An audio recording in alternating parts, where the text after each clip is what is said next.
Welcome to the Counselling Tutor Podcast, the must-listen-to podcast for students of counselling and psychotherapy. Here are your hosts, Rory Lees-Oakes and Ken Kelly. Hello, I'm Rory, and with me, as always, is Ken. How are you doing, Ken? Exceptionally well today. So glad to be here. Thank you, Rory. This is episode 151. Thank you for joining us on the Counselling Tutor Podcast.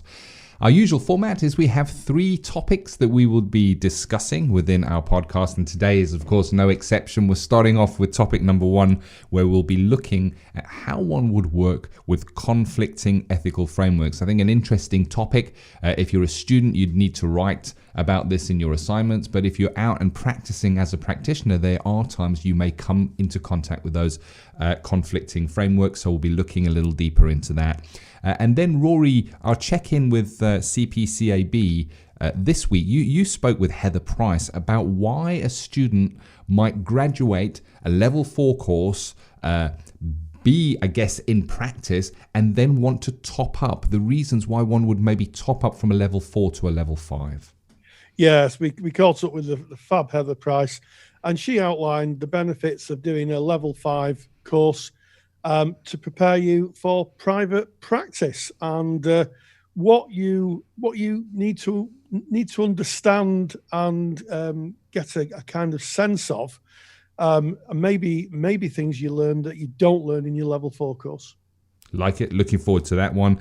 And we end episode 151 by dipping our toe into practice matters. This is where we look at practitioners in practice and what you may come up against. And there's a lecture, Rory, that was recently added to our CPD library.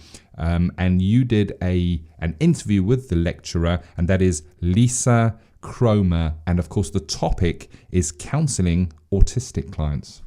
Absolutely. Neurodiversity is coming of age now.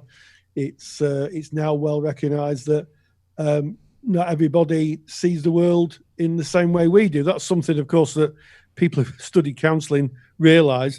But there are some people who have very unique views of the world.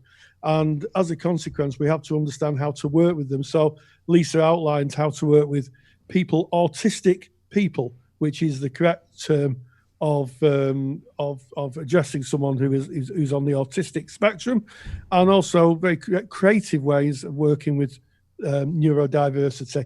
Fascinating interview, and I have to say, a must-see lecture. Not to be missed. So let's start with our first topic today, which is conflicting ethical frameworks, Rory. Yes, this comes up at least once a year in our Facebook page, and if you're not a member of our Facebook page, type Facebook, go into Facebook, type in Counselling Tutor, and you'll find our page. And if you just ask to enter, it's a closed group, just ask to enter. Of course, we'll let you in, and you'll see thousands of like-minded people, some counsellors, some students, lots of students, trainers, supervisors, all interested in the world of counselling and psychotherapy. And this question comes up every single year, mainly, I think, because it's on one of the exam board's criteria. How do you work with competing ethical frameworks? And it happens a lot. If you're a school counsellor, you'll have your school code of practice, and you'll also have your ethical framework, depending on which ethical body you're with. And sometimes they conflict, Ken, and it can cause practitioners a real headache.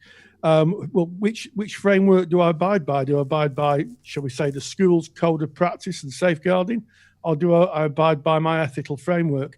And it really, really can cause a lot of difficulty. And I think that one of the ways to get around that, of course, is the contract.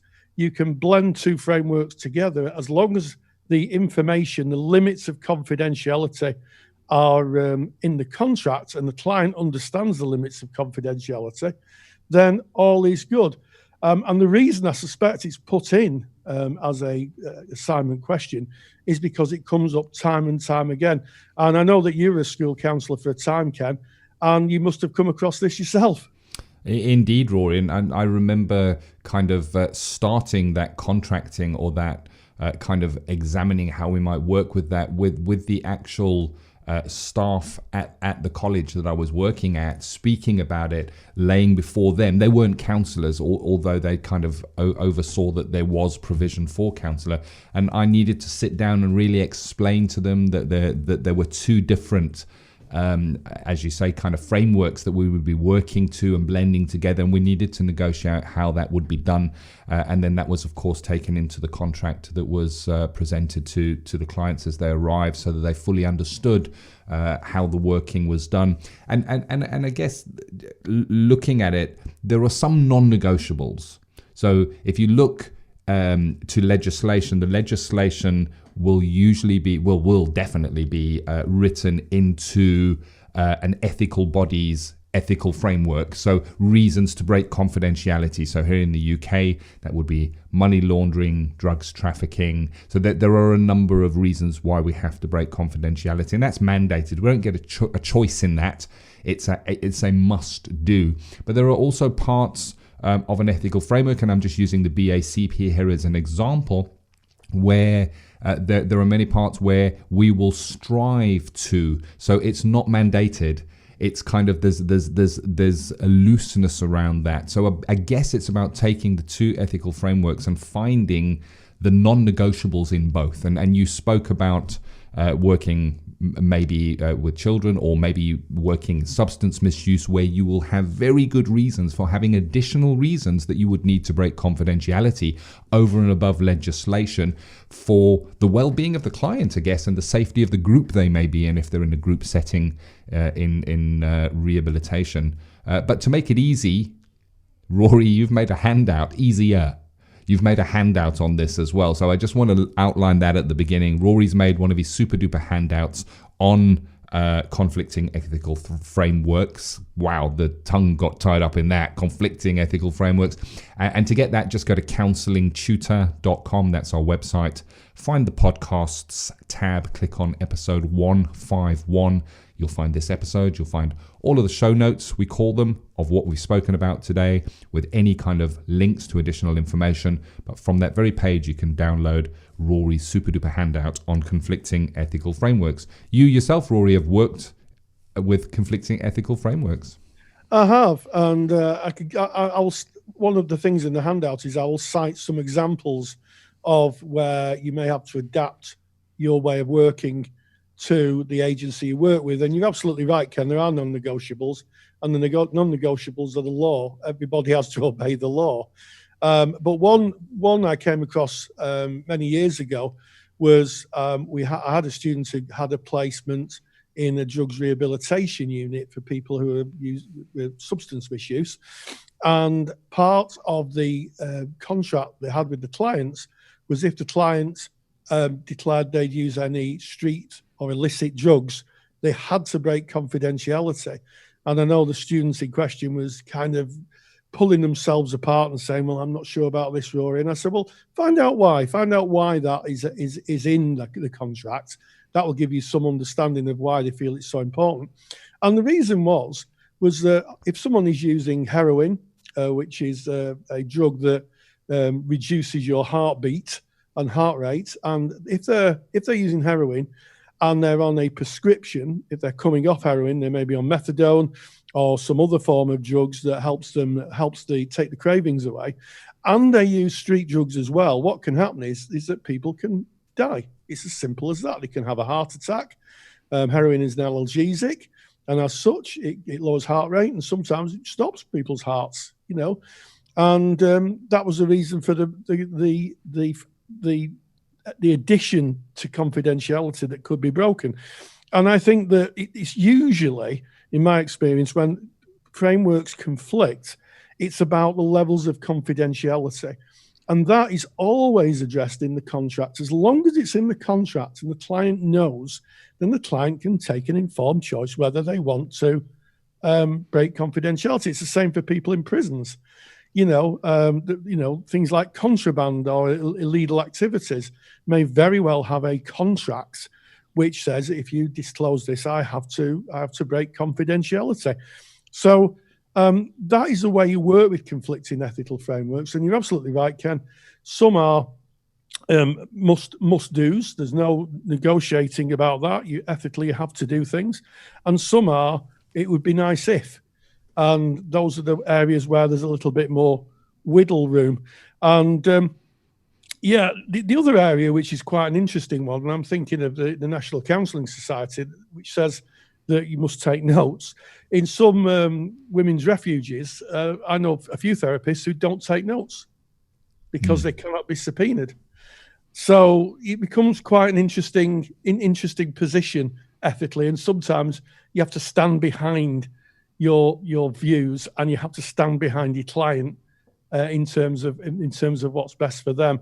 But every single year it comes up on the syllabus, and every single year students struggle with it because we're given the impression, of course, that the one code of ethics is overriding everything. Well, it does to a point, but you have to work with the codes of practice of the organisation you work with. 100%, and it can be tricky, and it gets to its trickiest when something comes into question within therapy. So 12 sessions in, and something comes up. That's when it becomes tricky to kind of back out of balancing the two requirements, the two frameworks as they are. It's about looking and understanding those frameworks. First off, taking the time to read them. So if you're joining an agency, read through everything and make sure you fully understand it. And what you don't understand, question, inquire, get more information on. As we went into this, I mentioned my counselling within a college. And before I had any client-facing time, I'd read through all of their framework, their policies, their procedure, what they required from me. And I sat down with their staff to inquire, ask questions before, so that I could get clarity myself before going into practice. And of course, at the time of that, when I was working in the college, I was a member of the BACP. So I was working also to the BACP ethical framework, which I had also read and understood. So I was able to kind of ask questions before something came up. And I think that is what is important here, is to look at it. And when you get a massive conflict, and you've just mentioned one, Rory, where one framework will say you have to take notes, and you'll be working in an agency where they will say, we do not want you taking notes because it could, if leaked out, endanger the presenting client group. Then you have an ethical dilemma. And when you have those ethical dilemmas, go to the ethical body, and they should have somebody in an ethics team that should be able to help you, and ask them what you should do. Take it to supervision. And whatever the decision that is made, make sure that you have evidenced in writing what measures you took, what questions you asked, and what the outcome of that was, so that, again, those 12 sessions in, if something should be questioned, you have defendable decision making, in that you can evidence why you have taken the stance you have. Yes, absolutely. And I think, it's a great question to have on a syllabus of work from an awarding body, because it really does link to real world work. When I've worked for agencies, there's always been some exception or some area of the agency where I've had to adapt the ethical framework to work with the agency, quite ethically, I have to say, and that lives in the contract. And the answer to the question on the syllabus, the question in the syllabus, is that it lives in the contract. As long as your contract clearly states that you're going to take a form of action if something happens, and it's always around confidentiality, usually always about confidentiality, then you're covered. Of course, if you had a code of practice that said we tell everybody everything, then of course you may want to think about if you want to work for that agency. And I would also ask people to look up the Caldecott principles, because where confidentiality is involved, the Caldecott principles of information sharing are just so important, because you could share relevant information. Say for instance, a client has said that they're going to take their own lives, and you work for an agency, and the agency states that harm to self or harm to others is an exception to confidentiality. Then you just state that the client's got a plan, they're in the process of acting out this plan. You don't have to tell anybody at the agency what else has been discussed with the client. It's just the clear and present danger you need to address. And that's the first part. So if you're not familiar with Caldecott principles, it's here in the UK, but I think it's a good working benchmark for anywhere in the world if you're working in therapy. Have a look at that, and that would really, really guide you. Definitely. Interesting topic. One for much debate. If you want to join in the debate, get onto that Facebook page. Facebook, Counselling Tutor. Come and join the page. Come and join the discussion. And of course, don't forget to go and download Rory's super duper handout on this by going to counsellingtutor.com, clicking on the podcast tab, episode 151. Wow, we've done 151, Rory. No wonder my voice is so croaky. And then go onto that page and download your super duper handout. Moving into our check-in with CPCAB, why one would top up to a level 5, Rory? Well, it's really interesting. We've always said that when people graduate at level 4, they are qualified counsellors, and that would be true. You can join an ethical body. You can advertise yourself as a practitioner. I think the interesting thing is that going into private practice, as we both know, is a real step change from working in an agency. And there are things certainly around assessment. Both myself and Ken were quite fortunate because Ken worked as an intake manager for addiction services. I worked in mental health for a long time as a support worker. And also I worked with NECRO. I was a support worker for people who come through the criminal justice system. So it gave me a really good, solid background in assessment. But for a lot of people who have just finished or finished their qualification and have worked in an agency, they've got no experience of assessing clients, and assessing clients to making sure that you're working within your competence is so important. And Heather tells us why that level 5 qualification is useful and what it covers. Let's check in with CPCAB. Check in with CPCAB. And we welcome Heather Price from CPCAB. And you're going to share with us the benefits or the thoughts about moving to a level 5 course after graduating from level 4. Yes, that's right. Hi, Rory.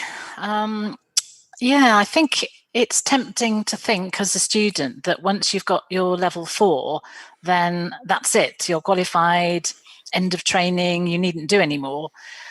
But actually, the opposite seems to be true, because it's almost like that's just the beginning, and you've got your basic qualification.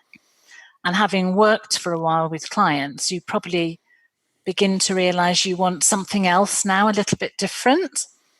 And I think there's perhaps 3 different things that students, trainees, qualified counsellors might want to go on to do. You might want to specialise. So, for example, CPCAB have got a CBT qualification at level 5. And you might feel that having worked for, say, probably at least a year, you feel you do want to specialise, and that might be the way that you want to go to take a CBT qualification, which would be at level 5.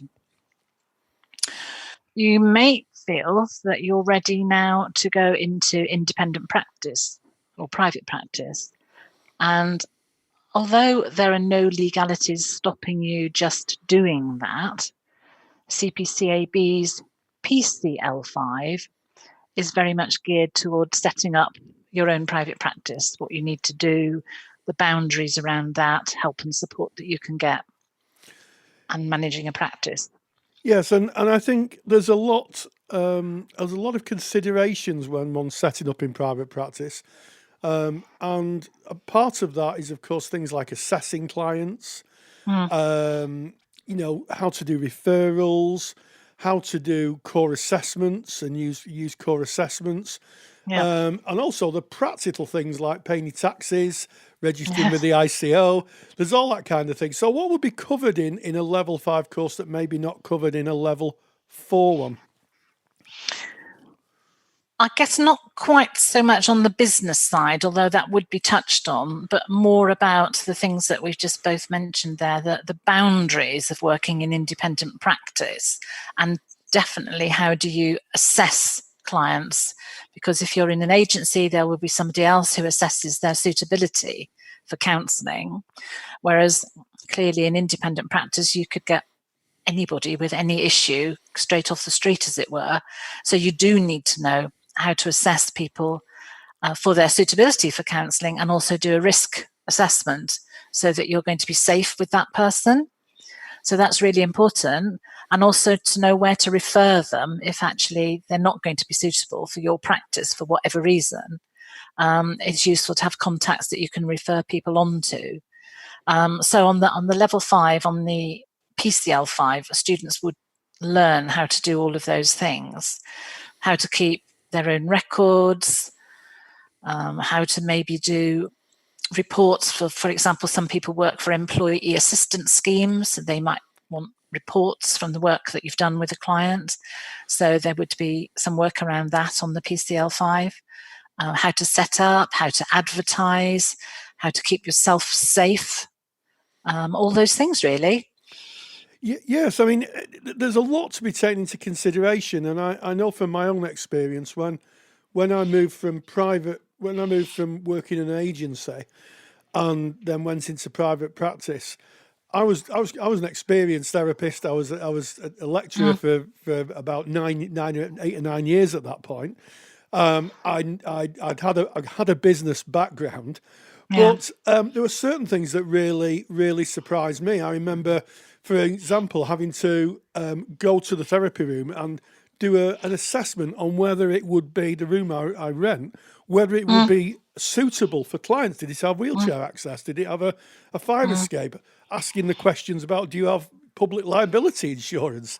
Yeah. Are there toilets? That kind of thing. Yes. Yeah. Yes. Yeah. So all of those things, would be looked at on the PCL5. And things that students don't always think about, taking money. If they've worked in an agency, they might not have ever been involved in taking money from clients because perhaps somebody else does that. So it's then, how do you charge? What are your rates? How do you cope with cancellations? Do you give money back? Do you not give money back? If a client says at the end of the session, I haven't brought my purse or my wallet, I can't pay today. All those things are really worth thinking about, because they're not things you necessarily have to think about when you're in an agency setting at level 4.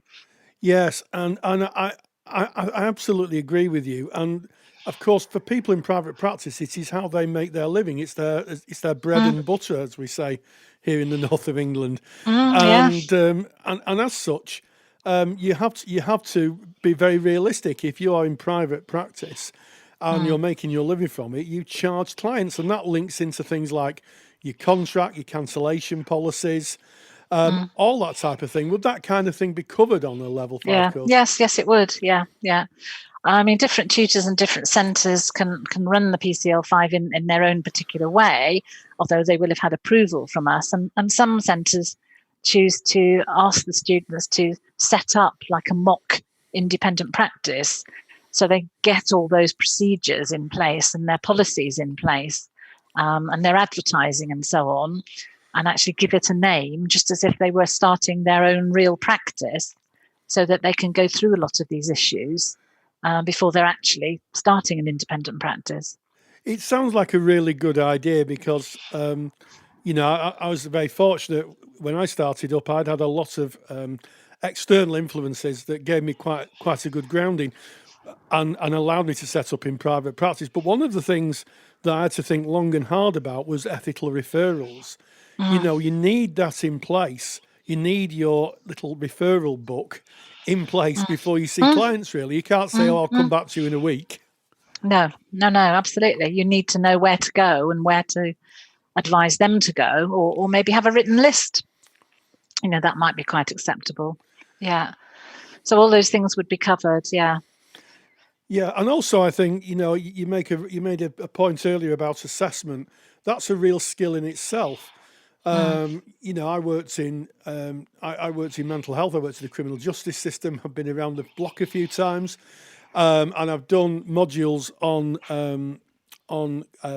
assessing clients. But it's a real skill, because you may get clients who come to you and you find very quickly you're out of your skill set, you're out of your depth, and you need to think. You need to be able to clinically think, don't you, in advance before you take a client on. Yeah, oh, absolutely, yes. And I think it's quite tempting early on to take anybody and everybody, because you want to get started and you want the money. And then there are those ethical balances around, should I take this person because really perhaps I don't feel comfortable or quite competent, but I really need to get my business started and I need the money. So yeah, all of those things come into play, sadly. And like you said, the room, where am I going to do this? Is it a room at home, but the family troop through this room, or there might be washing hanging up, or is there a separate entrance or not? And, all these things are really worth thinking about. So they are all covered on the PCL5. It's a good course in that respect. And students going on to it need to be in an agency, or already they might have started in independent practice, but they need to have the opportunity to assess clients so they can practice this whilst on the course. Well, I think that's a fabulous observation. How long is the duration of the course? So how long would it usually run for? It's a year, so it's half the time of a level 4 diploma. It's get this right, I think it's 120 guided learning hours. So most centres would run it over a year, of perhaps an evening a week or an afternoon or whatever. I think one of the other things about going on to a level 5 is that for anyone who's interested in doing the Open University Foundation degree, either of those level 5s can give you entry onto the Open University Foundation degree without having to do quite so many modules through the OU. So that might be another thing to think about if anyone is looking in that direction.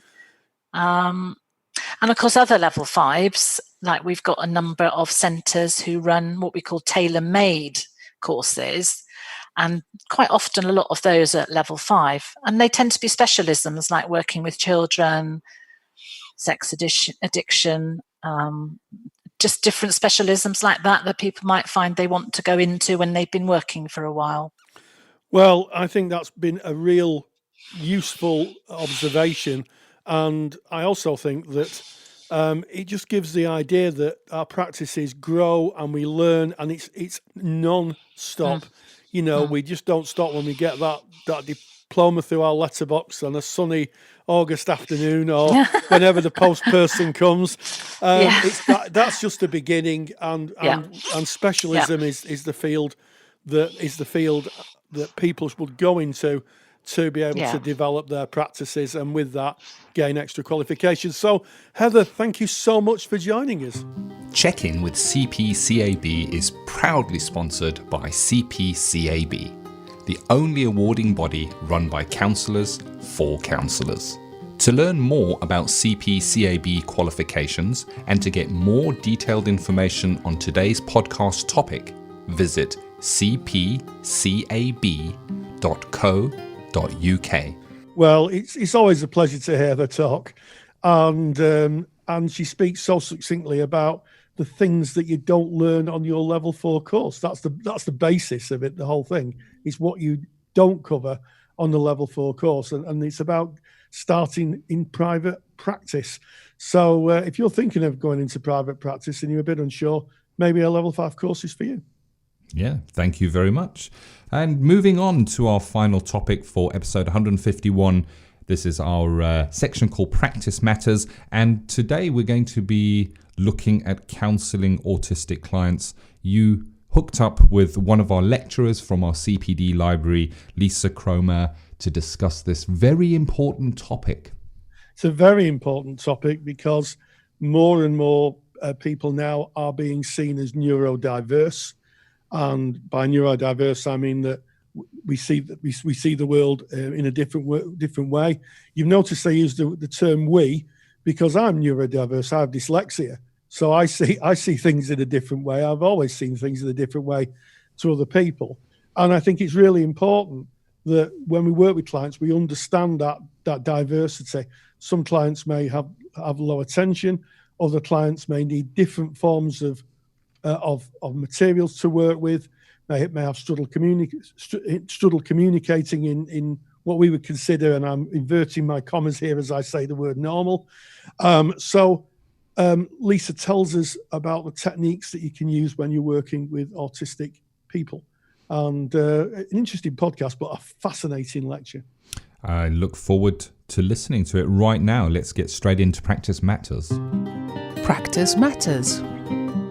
And it's my great pleasure to welcome Lisa Cromar, who is a therapist who has a specialism working with people with autism. And I'd like to start by just talking about how we address people who are autistic, because I made a faux pas and said someone's autistic, and there's now a kind of view of how you would address somebody or think about someone with autism, isn't there? Indeed, yes. So generally the autistic kind of community prefer the I am autistic rather than person with autism. Surveys have been done to find out what we preferred, basically, so that when people are writing about it in academia or in the social networks, that the right terminology is used. So there's been a lot of surveys done, but around 60 to 70% of autistic people say they prefer to be called I'm an autistic person. So there are obviously then 30-40% who don't prefer that. Yes. So it's always best if you're working with someone that you just check in with them as what they individually prefer.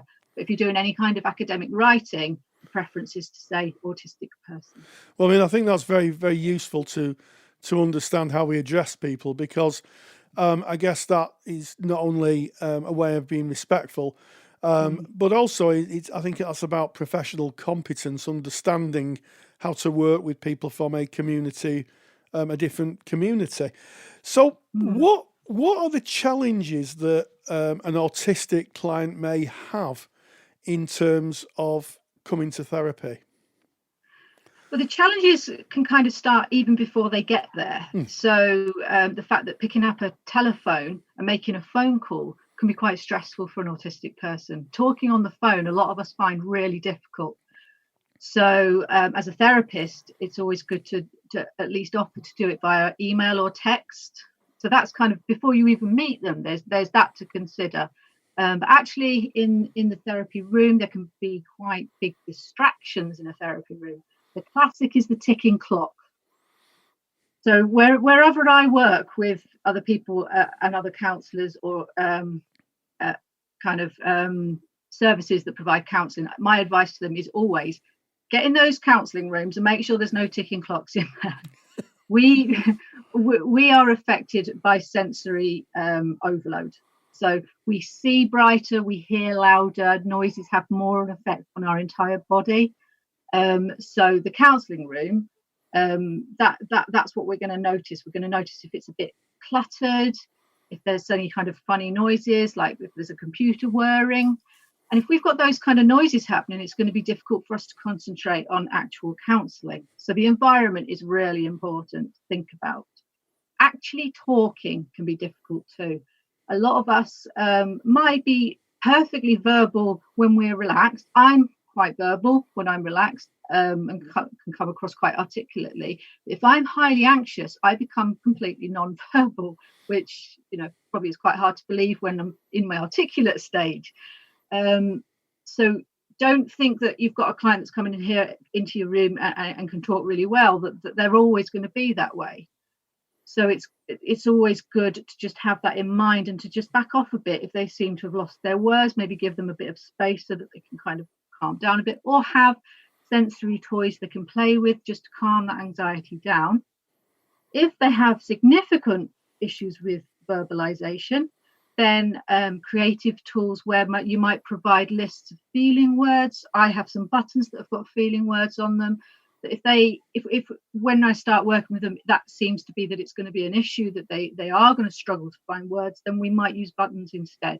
They'll have access to lots of words on buttons, and we'll kind of talk through some issues, and they'll have access to those if they need a little bit of help. There's something called alexithymia, which means no words for feelings, and a high percentage of people with autism suffer from that too.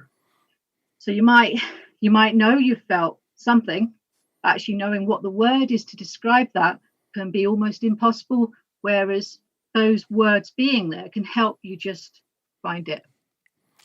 Yeah, so almost like people can get sensory overload. And I have a friend who is autistic, or he's an autistic person, should I say? And he would tell me that if he's in a room, it's very hard to differentiate between the sounds of people talking and what I'm saying, and it's almost like where I can just filter out people talking, he can't. And it's the same if there's a car alarm outside his home when we're talking. Again, he really struggles to filter that out. That's exactly right. Some people have described it like similar to people who have to have hearing aids. So with hearing aids, they can't, all sounds sound the same because it's not tapping into the part of the brain that knows which noise is important. So we just hear things at all of the same level.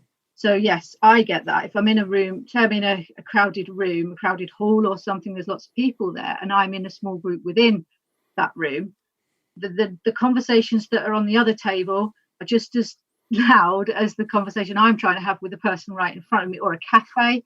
They're really stressful places to be for me because, oh my goodness, coffee percolators drive me insane because that's all I can hear.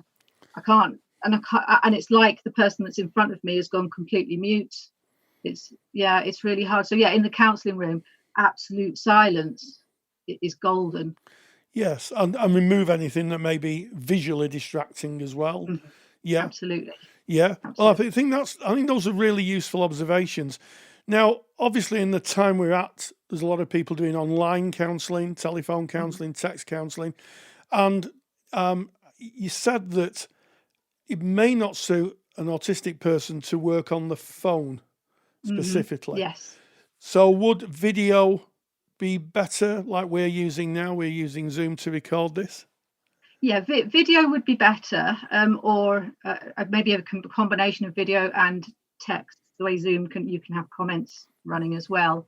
I mean, in the therapy room, actually, I sometimes work with clients who really do shut down verbally, and we sometimes go so far as both getting our phones out and texting each other until they calm down again, or they might text me what they're trying to say, and then I will verbalize back to them, and then that kind of gets it going again. But if it's something really difficult that just can't get it into words, that technology is really useful for that. So I think that could work quite well as well in combination on the Zoom type services. Yes, I think that is really valuable information, because it's not the first thing we'd think about when working with a client, to get our phones out and text them if they were sat in front of us.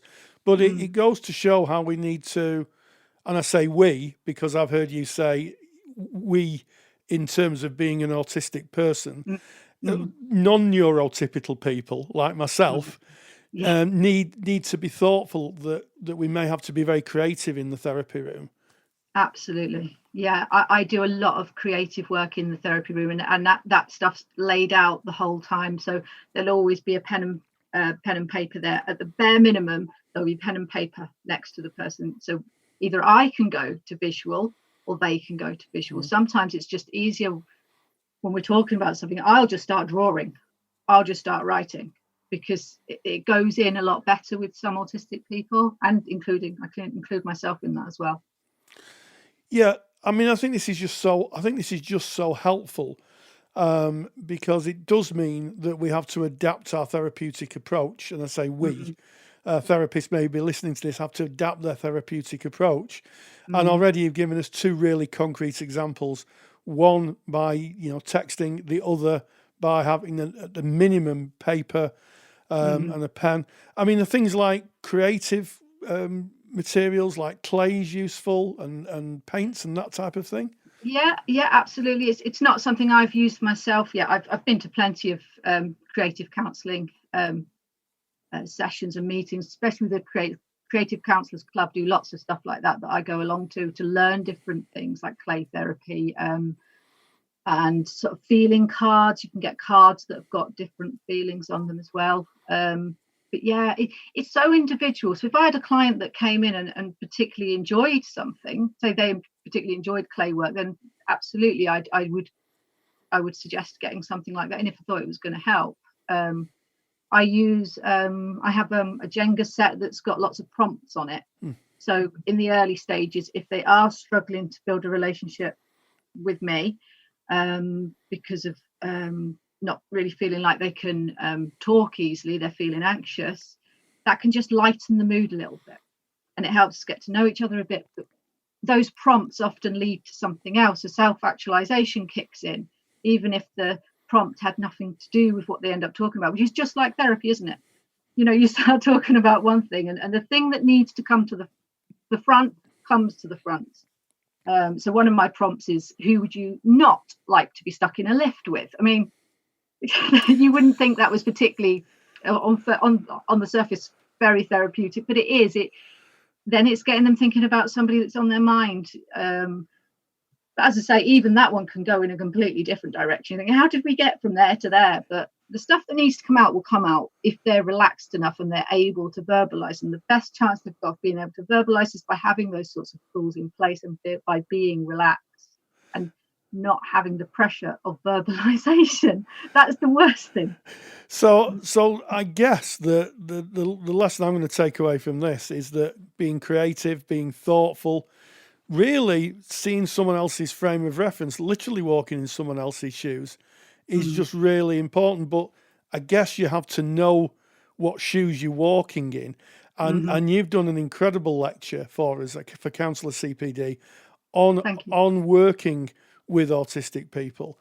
And that's a whole hour. In 10 minutes, we really can't capture the whole of that. But you've given us some really brilliant insights.